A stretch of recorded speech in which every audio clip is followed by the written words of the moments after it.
بسم اللہ الرحمن الرحیم۔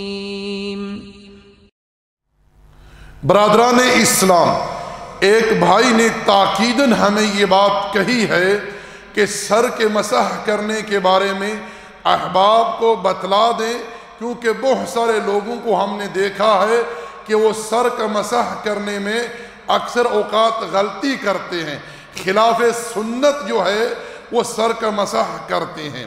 میرے بھائیو، میرے دوستو، سب سے پہلے اس تعلق سے میں آپ کو ایک بات بتلانا چاہتا ہوں، یہ کہ وضو کے 4 فرائض ہیں۔ چہرے کا دھونا، دونوں ہاتھوں کا کوہنیوں تک دھونا، اسی طرح سر کا مسح کرنا اور دونوں پاؤں کا ٹخنوں تک دھونا۔ سر کا مسح کرنے کے تعلق سے احادیث میں نبی علیہ السلام کا جو طریقہ ہے وہ موجود ہے۔ میں اختصار کے ساتھ عملی طور پر آپ لوگوں کے سامنے سر کا مسح کر کے دکھلا دیتا ہوں، تاکہ جن احباب کے پاس اس تعلق سے کوئی غلطی ہو، کوئی لرزش ہو، وہ اپنی اصلاح کر لیں۔ رسول اللہ صلی اللہ علیہ وسلم جب سر کا مسح کرتے تو سب سے پہلے اپنے دونوں ہاتھوں کو سر کی ابتدا میں رکھتے، جہاں سے بالوں کا آغاز ہوتا ہے، یہاں سے اس طرح دونوں ہاتھوں کو رسول اللہ صلی اللہ علیہ وسلم پیچھے گدی تک لے جاتے، اور پھر گدی سے پیچھے سے آگے سر کی ابتدا کی طرف لے آتے۔ اس طرح اللہ کے رسول علیہ السلام سر کا مسح کیا کرتے۔